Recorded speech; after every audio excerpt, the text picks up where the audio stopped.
So literally everything for the foreseeable future has been cancelled. Holidays have been cancelled, festivals have been cancelled, gigs have been cancelled, Eamon Holmes has also been cancelled. But you know what hasn't been cancelled? Frickin' exams. In spite of all of this that is going on, in spite of the world literally falling apart, I still have my final year exams in like 4 weeks. Even saying that out loud gives me heart palpitations. They've all been moved online, which is very different to the last 8 years of exams that I've done. Obviously it is the right thing to do, it's exactly what should be happening, but it still sucks. But you know what? We've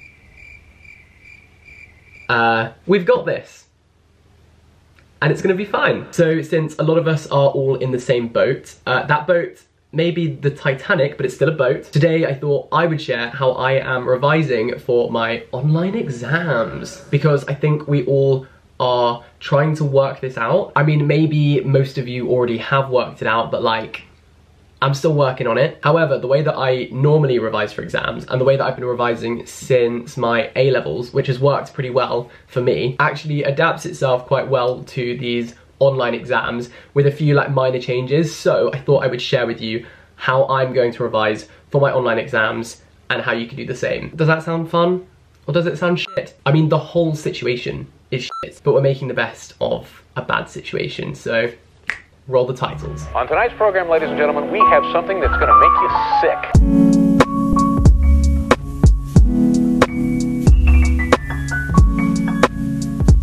So the first thing that I'm going to do today is narrow down all of the subjects that I studied over the last year to just the ones that I'm going to revise for the exam. The other thing I'm going to do is stuff my face with mini eggs, because summer is cancelled, my summer body is therefore cancelled, and instead of having a hot summer, we are having a self-care summer, so don't mind if I do. You can pretty much do this with every subject which requires you to only answer a certain number of questions in the exam, but even if you have a subject which is more, say, science-based, where you kind of have to learn like bulk content, then it's still worth typing it all out and knowing exactly what you need to revise, because that way you can revise it systematically. And saying systematically sounds clever, so that's what we're gonna do. I'm basically just going over all of the exam rubrics for each of my papers, because each one requires something different of you. For example, it will be like, so I do an English Lit degree, and every year on the module you have to write about a certain number of authors and a certain number of texts. So I'm just writing that down first so that I know how I can do the bare minimum. Well, not like the bare minimum, but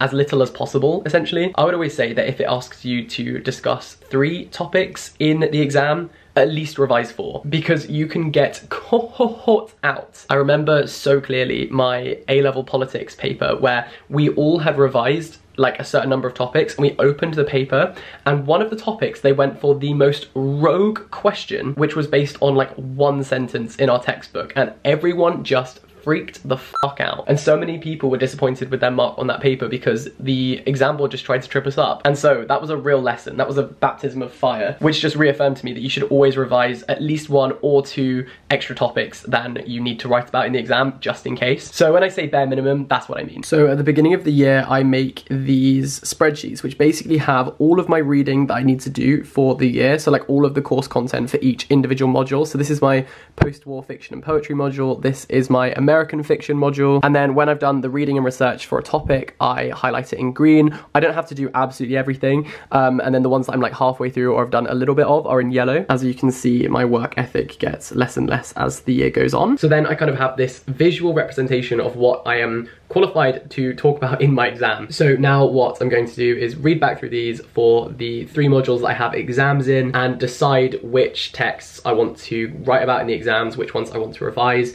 Basically the ones that I know well enough to put all of my energy into. You could be a little kinder, well here's a reminder, baby, I'm just human too.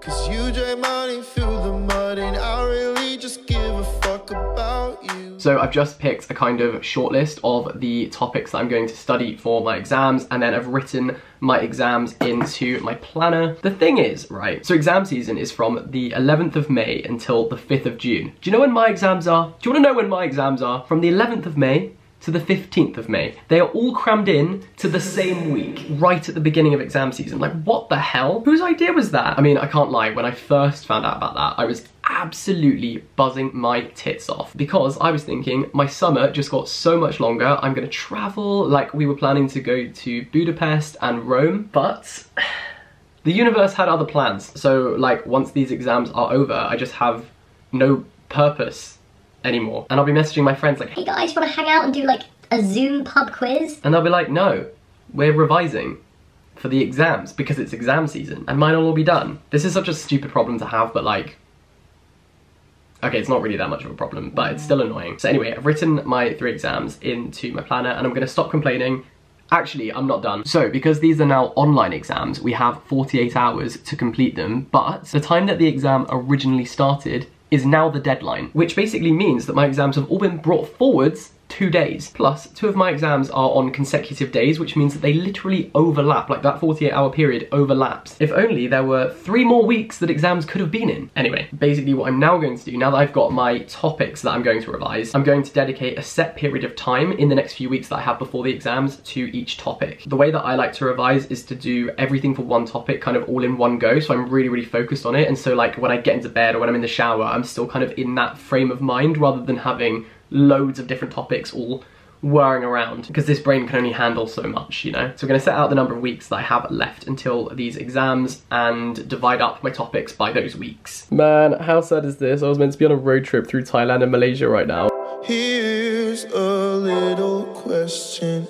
Do you think I'm worth forgetting?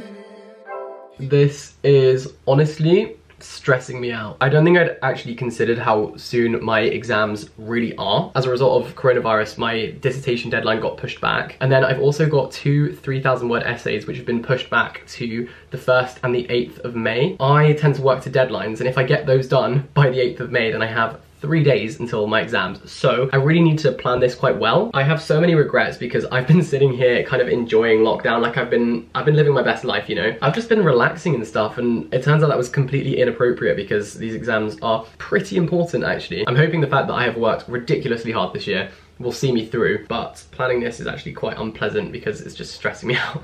So what I'm doing now is using my yearly planner. If you like what you see, then these are available on inkoutsidethebox.co.uk, and they're actually 50% off at the moment, but there are so few left, so make sure you grab one if you do want one. So in this planner, there's basically like weekly spreads where you can see every single day broken down into things you need to do. So I'm going to write down exactly what I'm going to revise each week and then break that up day by day, just so that at the start of each day I know exactly what I need to be revising, and then I'll get back to you after I've done this for the proper like setting up the revision documents. So that is all done. That is how I plan out my revision and work out what I'm going to do and when. Now I'm going to show you the most important thing, and genuinely what I think is my secret to success as to how I've passed my last couple of years of exams. I have absolutely sworn by this method, so I'm going to show you like on the screen while I look at it. So basically for every single topic I study for any exam, I make one of these research banks. Basically, because I do an English degree, I'll have one for primary reading, so like the text that I'm actually studying, and then a second bank of secondary resources, so secondary research that I've done, so other like critical approaches to what I'm studying. So over the course of the year, and then especially in the weeks leading up to the exam, I just go through and read so much research, listen to so many different ideas and arguments, and then log them all in these research banks. And just as important as the research itself is the analysis section. The analysis section is where you do your own thinking, and just by having that section that is sitting there blank and waiting for you to type in, it forces you to really think about what you're taking in. This is where I link quotes together, I start working out what the debate around a subject is, I compare and contrast or find similarities with other arguments and other critics, and yeah, it's all stored in one place. Crucially, this year I'm going to add a section, and that section is going to say keywords at the top. And the point here is that all of the online exams are open book, because normally you'd have to memorize things. So normally I would print out these lists, turn them into flashcards, and memorize all of the information here, like memorize which critic said what and learn quotes. However, this year, because the exams are online, we don't need to do that because we can literally have this information right in front of us. Like they've said, it's unavoidable that you will have your information in front of you, so it is open book. And so what I'll do this time around is add in a column for keywords where I basically put in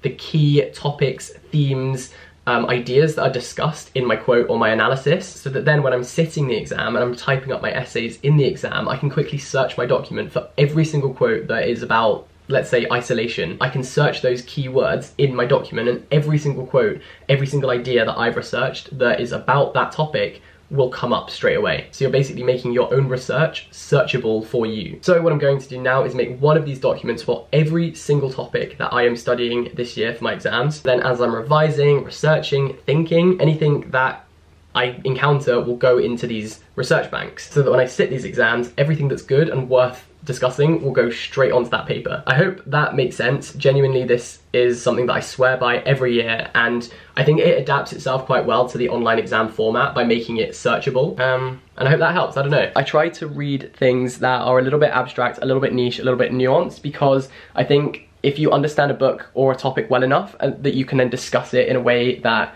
not everyone else is going to talk about, then that's like a superpower. It just shows the examiner that you've really, really worked hard and that you have such a powerful knowledge on this topic that you can discuss really abstract ideas and obviously understand, analyze, and discuss them in detail. So basically we are just tricking the examiner into thinking that we are way more clever than we actually are. And that is my personal mantra. So thank you so much for watching this video. I hope you enjoyed it. If you did, give it a thumbs up and share it with someone else who could do with this advice. Maybe, I don't know. If you'd like to see how well or indeed how badly these exams go for me, then you can subscribe down below. It'll be a ride. For now, I've been Jack Edwards. I'll be back next time. See you very soon. Bye-bye. Stay inside, okay? Bye.